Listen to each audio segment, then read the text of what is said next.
Hey guys, it's the Wingman King here, and today I'll be giving you the ultimate Zenyatta guide, because I feel like not many people play with Zenyatta and they underestimate his potential. The robotic Omnic Monk is indeed very powerful and is in my opinion a game changer and can be the deciding factor whether a team loses or wins. So when someone decides not to play Zenyatta because it's just not working out for them, it's either because they struggle firing his projectiles, just keeps on getting killed, or don't like his limited mobility. So Zenyatta has gone through some phases throughout his Overwatch life, and no, I am not talking about puberty. Come on, he's an Omnic Monk at the age of 20. He passed that stage a few years ago. But that's besides the point. What I'm trying to say is that Zenyatta's been nerfed and buffed a couple of times since the release of Overwatch. At release he was especially disliked due to his low health pool, and Zenyatta's dropped like flies as Widowmakers effortlessly sniped them with one shot from other side of the map. So they boosted his health pool up from 150 HP to 200 HP, and it's put together as 50 health hit points and 150 shield hit points. With this being only a change to his HP, his Discord orbs allowed for a 50% damage increase on discorded enemies, and then Zenyatta became a bit of a powerhouse, killing tanks with ease. So then they nerfed his Discord ability and decreased the damage increase from 50% to 30%, but at the same time they also buffed his Discord and Harmony ability by increasing the travel speed of the orbs. So now I believe Zenyatta found his balance, but can still be one of the best picks for any game. I mean, he's just such a nice guy, why would you not want to pick him? And he's also got a bit of a sense of humor. I am on fire, but an extinguisher is not required. If you wish to know someone, walk in their shoes, or hover. Anyway, to get to the point of this video, which is telling you why you should play with Zenyatta, I'll narrow it down to 5 main things you should consider to improve your game with Zenyatta. Number 1. Learn Zenyatta's trajectory fire, as each hero has their own weapons and fire type. Number 2. Positioning is key and able to survive a lot longer. Number 3. Make sure to constantly use his Harmony and Discord orbs. Number 4. Time your ultimate ability promptly and don't be impatient. And number 5. How to counter certain heroes in a 1v1 battle. Okay, so I'll be giving you a bit more in-depth discussion of these considerations, and starting with number 1, learning Zenyatta's trajectory fire is going to be very important for you to improve with Zenyatta. Now Zenyatta's Orb of Destruction can be seen as his primary fire and projects his destructive energy orbs, which is the fastest of all the projectiles in the game at a speed of 66.66 meters per second. Now I'm not sure why exactly all the sixes, but anyway, each orb does 46 damage per shot, and with a fire rate of 2.5 orbs per second, Zenyatta can deal out 115 damage per second. So basically you need to practice your aim and familiarize yourself with the speed of the projectiles, because it will not hit the target on the instant of use like the bullets in the game. And some people struggle with this, leading to lesser Zenyatas in the Overwatch world, which we don't want. So I would recommend just practicing his primary fire, the Orb of Destruction, on moving targets at various distances and develop a better feel for it. And I'll explain later on how you can practice his primary fire. Then he's got a secondary fire, which is called the Orb Volley, which is essentially the same as his primary fire, but can be charged up and project 5 orbs in one charge.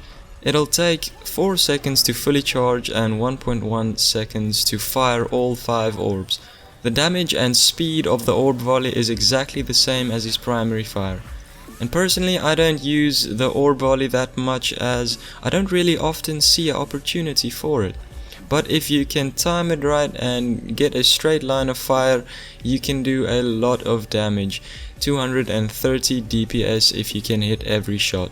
So if you feel a bit uncomfortable with Zenyatta's projectile mechanics, I found a great way to practice this, and to do this you'll need to set up a custom game. So modifying the settings, you'll only need 2 Annas on the opposing team on a hard difficulty, and you can also change the health settings so that you and both the Anna bots have 600 hit points. And if you want, you can change the respawn time to 25% if you think you might die a lot in the beginning. And believe me, 2 Annas are gonna give you a bit of a run for your money, for they are not as easy to kill as you might think.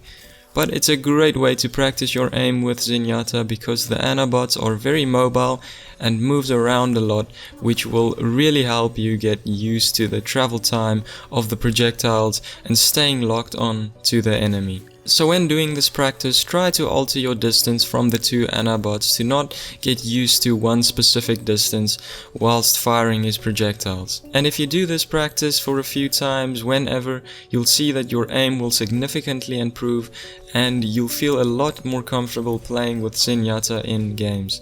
Alright, moving on to number 2, positioning yourself to survive longer in a single life. It can sometimes be hard for a Zenyatta to find a sweet spot where he is safe and play his role as a support hero. Now I know he's also not one of the most mobile heroes in the game, and that's perfectly fine because I found that you are best positioned with Zenyatta behind your team, having a clear vision of most of your teammates and able to see who needs healing, and also to assist your team by increasing the damage on enemies with the Discord orbs. Now you might be thinking, okay, I'm behind the team, but there's constantly flanking heroes trying to kill me from behind, disrupting me from supporting the team like I should.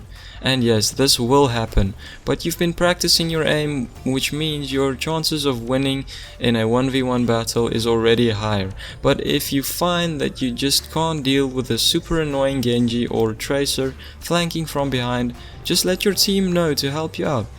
That's why there's a thing as in-game team chat, and don't be shy to use it. Number 3, make sure to constantly use his Harmony and Discord orbs. This is very important if you want to be the most efficient as you can be.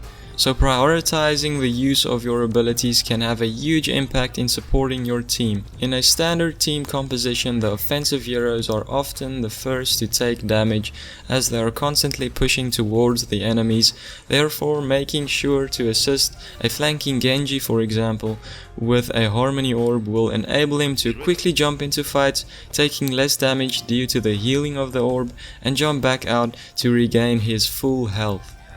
But the situations are always different, and I normally just try to make sure that I can send out as much health as possible. The Harmony orb will stay on a teammate as long as they are in sight and will return after 3 seconds out of sight. Then you also always want to have an enemy discorded. This is very important in 1v1 fights, and you might not realize it, but discording an enemy can have a massive impact in team fights. And just like the Harmony orb, the enemy will stay discorded as long as they are inside. The discord will then return if the enemy is out of sight for at least 3 seconds. Some hero abilities such as Tracer's Recall can also return the discord. To put the effectiveness of Zenyatta's Discord and Harmony orbs in perspective for you, think of assisting a teammate in a 1v1 fight with an enemy. The Harmony orb will apply 30 health per second to your teammate, making them less vulnerable to damage, and the Discord orb applied to the enemy will enable your teammate to deal 30% more damage to them. And resulting from the combination of the 2 orbs, your teammate has a lot higher chance of winning the fight. Moving on to number 4, timing your ultimate ability promptly and not being impatient. Zenyatta's got a very powerful ultimate and can counter many other hero ultimates such as Genji, Zarya, Reinhardt, Hanzo, and a couple others. Zenyatta's ultimate can make the difference between saving your team from a wipe of an opposing ultimate or having them killed. Therefore, it can be crucial to keep track of enemy ultimates and then using your ultimate as a counter for it. But like I said, the situations differ, and even if you just save one tank with your ultimate, it can still make a big difference. But generally, you want to use your ultimate based on the opposing team's ultimate use. And also, don't just use your ultimate to save yourself if you see you're going to die, because you're just going to waste the ultimate where you could have used it to save other teammates. And then lastly, number 5, countering certain heroes in a 1v1 battle. The chances of you winning a 1v1 fight depends on which hero you will encounter and what class they are. The heroes are balanced for a reason, but if you're looking to go head to head with a full health Reinhardt, chances of you dying is fairly good. But no matter what hero you might find yourself fighting against, you always want to use your abilities to your advantage. You generally don't want to end up in a melee fight with Zenyatta, so try and discord the enemy and do your damage when there is still a bit of a distance between you and the enemy. So just rely on your damage capabilities and always try to go for headshots, and if you can hit every shot, then you can be a very dangerous Zenyatta in 1v1 battles. So that will include my ultimate guide to being a better Zenyatta player, and if you found it helpful, please make sure to leave a like down below and leave some comments if you want. It really helps support making these videos, for I had sunk in many hours into creating this video. So hopefully you enjoyed it, and don't forget to subscribe if you want to see more content like this. But anyway guys, I'll see you in the next video. Bye bye.